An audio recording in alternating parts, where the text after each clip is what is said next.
بسم اللہ الرحمن الرحیم۔ السلام علیکم اسٹوڈنٹس، کیسے ہیں آپ؟ امید ہے کہ آپ سب خیریت سے ہوں گے۔ اوکے بیٹا، آج ہم سبق نمبر 5 نسو اور سلیم کی گفتگو پڑھیں گے۔ سبق پڑھنے سے پہلے ہم اس کے مصنف کا تعارف پڑھتے ہیں۔ اس سبق کے مصنف کا نام ہے ڈپٹی نذیر احمد دہلوی، جو کہ 1831 میں پیدا ہوئے اور 1912 میں انہوں نے وفات پائی۔ نذیر احمد ضلع بجنور میں پیدا ہوئے۔ والد کا نام مولوی سعادت علی تھا۔ ابتدائی تعلیم والد سے حاصل کرنے کے بعد دلی آ گئے، جہاں مولوی عبدالخالق کے شاگرد ہوئے۔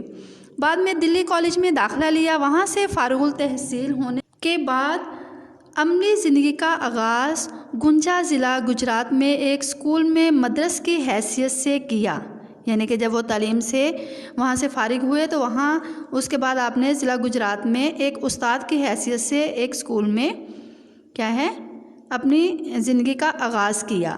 تھوڑے دنوں بعد ڈپٹی نذیر احمد انسپیکٹر مدارس مقرر ہوئے۔ 1861 میں انڈین پینل کوڈ کے ترجمے کی وجہ سے پہلے تحصیلدار اور بعد میں افسر بندوبست بنے۔ سر سالار جنگ کے امام پر انگریزی ملازمت چھوڑ کر حیدرآباد دکن کی ملازمت اختیار کی۔ ایک عرصے تک وہاں خدمت انجام دینے کے بعد ملازمت چھوڑ کر دلی آ گئے اور بقیہ زندگی یہیں گزاری۔ آپ کے ناول اصلاحی انداز کے حامل ہیں، کیونکہ ان سے انہوں نے مسلمانوں کی اصلاح کا کام لیا۔ اگرچہ ڈپٹی نذیر احمد کی مقصد پسندی نے ناول کے فن کو کس حد تک متاثر کیا ہے، لیکن یہ مقصدیت ان کے اسلوب بیان کی لطافت اور چاشنی کو یعنی کہ مٹھاس کو ختم نہیں کرتی۔ ان کی زبان علمی بھی ہے اور عوامی بھی۔ معاشرتی لطافتوں کے آئینہ دار محاوروں کے استعمال کا انہیں ملکہ حاصل ہے۔ بالخصوص عورتوں کی مخصوص زبان، محاوروں اور مکالموں کے وہ استاد تسلیم کیے گئے ہیں۔ نذیر احمد دہلوی کا شمار اردو کے ارکان خمسہ میں ہوتا ہے۔ آپ اردو کے پہلے ناول نگار ہیں۔ آپ کے ناولوں میں مرات العروس، بنات النعش، توبۃ النصوح، فسانہ مبتلا اور ابن وقت زیادہ اہمیت کے حامل ہیں۔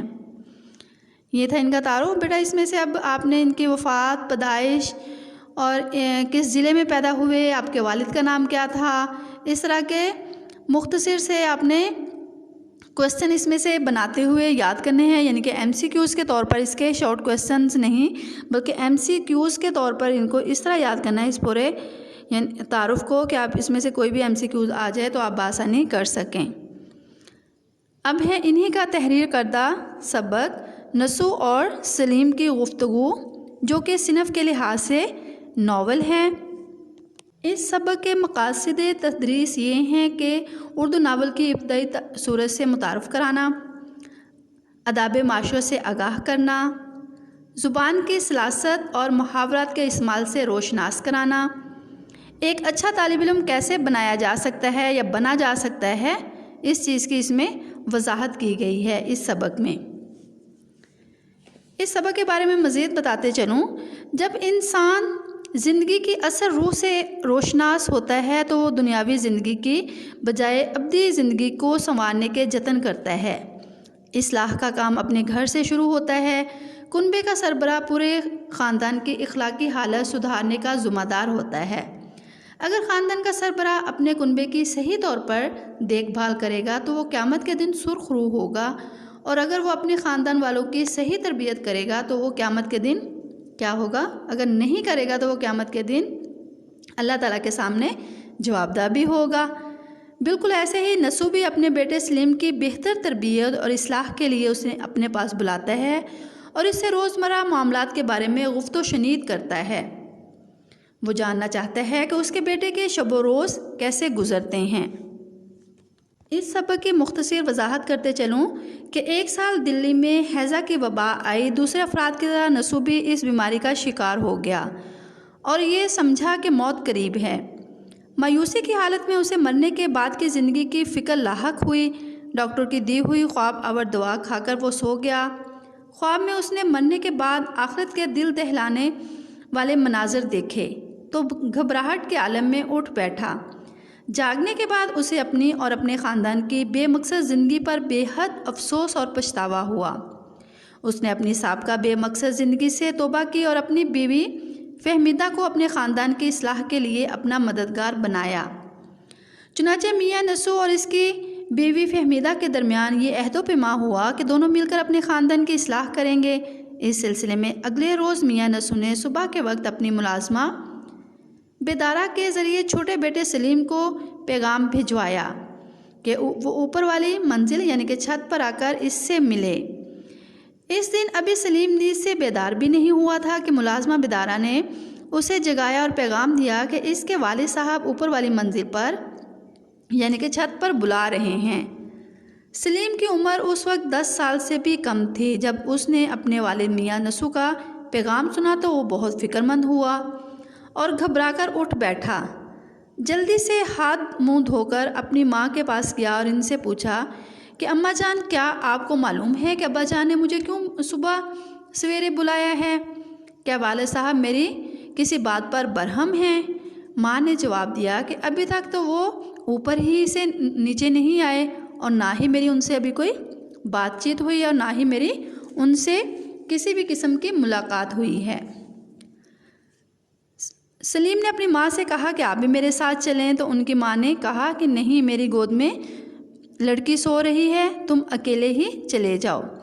سلیم ڈرتا ڈرتا خود ہی باپ کے پاس جا پہنچا اور سلام کر کے ایک طرف کھڑا ہو گیا۔ باپ نے پوچھا کہ بیٹا آج مدرسے کیوں نہیں گئے؟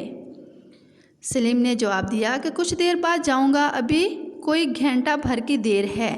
پھر باپ نے پوچھا کہ تم اکیلے مدرسے جاتے ہو یا اپنے بڑے بھائی کو بھی ساتھ لے کر جاتے ہو؟ سلیم بولا کبھی کبھی میں بھائی جان کے ساتھ مدرسے جاتا ہوں، ورنہ اکثر مجھے اکیلے ہی مدرسے جانا پڑتا ہے۔ باپ نے اکیلے مدرسے جانے کی وجہ دریافت کی تو سلیم بولا امتحان کے دن قریب ہیں، اسی واسطے بھائی جان اپنے کسی دوست کے ساتھ مل کر امتحان کی تیاری میں مصروف ہیں۔ بھائی جان اندھیرے ہی اپنے دوست کے گھر چلے جاتے ہیں اور جب میں مدرسے پہنچتا ہوں تو ان کو وہاں موجود پاتا ہوں۔ باپ نے پوچھا کیا اپنے گھر میں امتحان کی تیاری نہیں ہو سکتے؟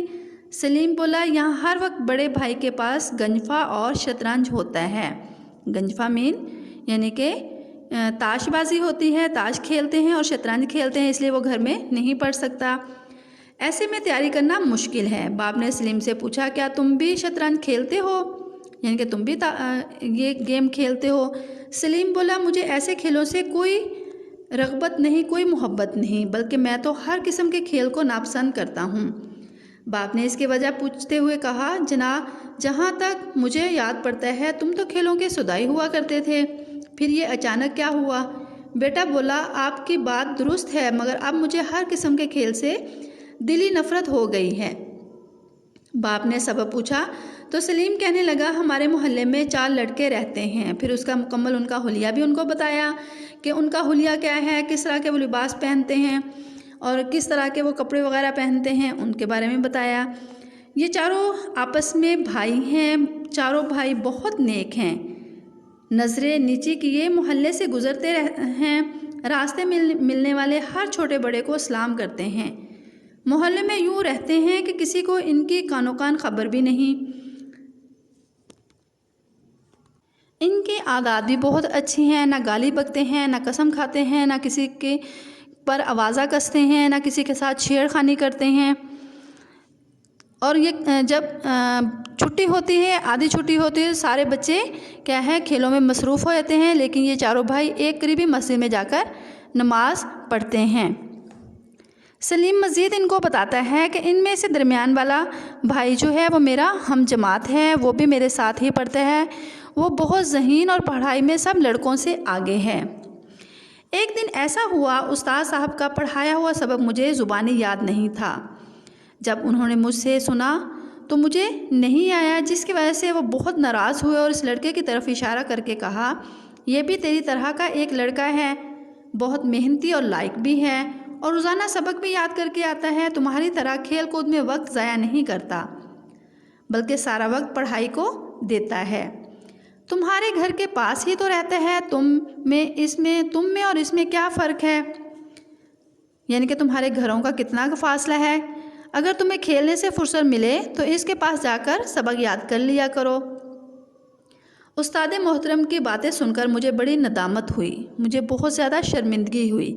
تب میں نے اس لڑکے سے عرض کیا کیا وہ مجھے سبق یاد کروا دیا کرے گا؟ تو اس لڑکے نے فوراً رضامندی کا اظہار کر دیا اور کہا کہ باسر و چشم، یعنی کہ آپ کا حکم سر آنکھوں پر۔ وہ خوشی سے یعنی کہ اس کام کے لیے مان گیا۔ میں اگلے ہی دن اپنا سبق یاد کرنے کے لیے ان کے گھر گیا۔ آواز دینے پر انہوں نے مجھے اندر بلایا۔ جو ہی میں اندر داخل ہوا، ایک بوڑھی عورت تخت پر جائے نماز بچھا کر تسبیحات پڑھ کر فارغ ہوئیں تو وہ مجھ سے مخاطب ہو کر فرمانے لگی، اگرچہ بیٹا تم نے مجھے سلام نہیں کیا، پھر بھی میرا فرض بنتا ہے کہ میں تمہیں دعا دوں، اللہ تعالیٰ تمہاری عمر طویل کرے اور نیک ہدایت دے۔ بی اماں کی یہ باتیں سن کر میں بے حد شرمندہ ہوا۔ اس نے فوراً اٹھ کر انہیں سلام کیا۔ اس کے بعد بی اماں نے مجھے نصیحتیں کیں اور کہا کہ بیٹا برا نہ منانا، اچھے اور نیک لوگوں کا یہ طریقہ ہوتا ہے کہ وہ اپنی عمر سے بڑے لوگوں کو ضرور سلام کرتے ہیں، چاہے ان سے واقفیت ہو یا نہ ہو۔ میں کبھی بھی تم پر اعتراض نہ کرتی، چونکہ تم میرے بچوں کے ساتھ اٹھتے بیٹھتے ہو، اس لیے یہ باتیں تمہیں بتا رہی ہوں۔ اس کے بعد بی اماں نے مجھے مٹھائی دی اور بڑی اپنائیت سے ضد کر کے مٹھائی کھلائی۔ بڑی اماں کے مشفقانہ رویے سے میں بے حد متاثر ہوا۔ بی اماں مجھے اپنے نواسوں کی طرح پیار کرنے لگیں۔ میں بھی ان سے بہت مانوس ہو گیا اور دلی طور پر ان کا احترام کرنے لگا، اور وہ مجھے ہمیشہ نصیحت کرتی تھیں۔ یہ انہی کی تربیت نصیحتوں کا اثر ہے کہ کھیلوں اور دیگر وقت ضائع کرنے والے کاموں سے میرا دل چاٹ ہو گیا۔ یہ تھی سبق کی وضاحت۔ اب ہے اس سبق کا خلاصہ آپ نے جب یاد کرنا ہے تو میں درس نکات ڈکٹیٹ کر رہی ہوں، ان کو مد نظر رکھتے ہوئے آپ نے خلاصہ یاد کرنا ہے۔ اس کے اہم نکات ہیں: اصلاح کا بیڑا، سلیم کا بلاوا، مدرسے کی پوچھ گچھ، کھیلوں میں دلچسپی، 4 لڑکوں کی صحبت، حضرت بی کا کردار، حضرت بی کی نصیحتیں، حضرت بی کے گھر کا ماحول۔ ان باتوں کو مد نظر رکھتے ہوئے آپ نے خلاصہ لکھنا ہے، مطلب کہ پورے سبق کی مختصر سمری لکھنا خلاصہ کہلاتا ہے۔ تو آپ نے اس کو بہت طوالت سے نہیں لکھنا، مختصر لکھنا ہے، بہت اس کو لمبا کر کے خلاصہ نہ ہو، یعنی کہ 2 یا 3 پیجز پہ نہ ہو آپ کا خلاصہ، 1 پیج مکمل اور نیکسٹ پیج کی لاسٹ لائن تک آپ کا خلاصہ ہونا چاہیے، مطلب 2-3 لاسٹ لائن چھوڑتے ہوئے خلاصہ کمپلیٹ کیجیے گا۔ اتنا خلاصہ ہونا چاہیے اس پورے سبق کی سمری، اور جو میں نے نکات ڈکٹیٹ کیے ہیں آپ کے خلاصے میں یہ سارے نکات ڈسکس ہونے چاہیے۔ اس کے علاوہ کچھ میں سنٹینسز جو ہیں وہ ڈکٹیٹ کر رہی ہوں، اس کو آپ نے اپنے خلاصے میں مارکر کے ساتھ لکھنا ہے۔ نمبر 1 ہے، انہوں نے اپنے خاندان کی اصلاح کا ارادہ کیا۔ سیکنڈ پیراگراف کی لاسٹ لائن ہے، وہ کس کے ساتھ مدرسے جاتا ہے، جیسے اس میں لکھا ہے ایسے ہی آپ نے لکھتے ہوئے کویسچن مارک بھی ایسے ہی لگانا ہے۔ اسی لائن میں نیکسٹ ہے، ابا جان کبھی بھائی کے ساتھ چلا جاتا ہوں اور کبھی اکیلا۔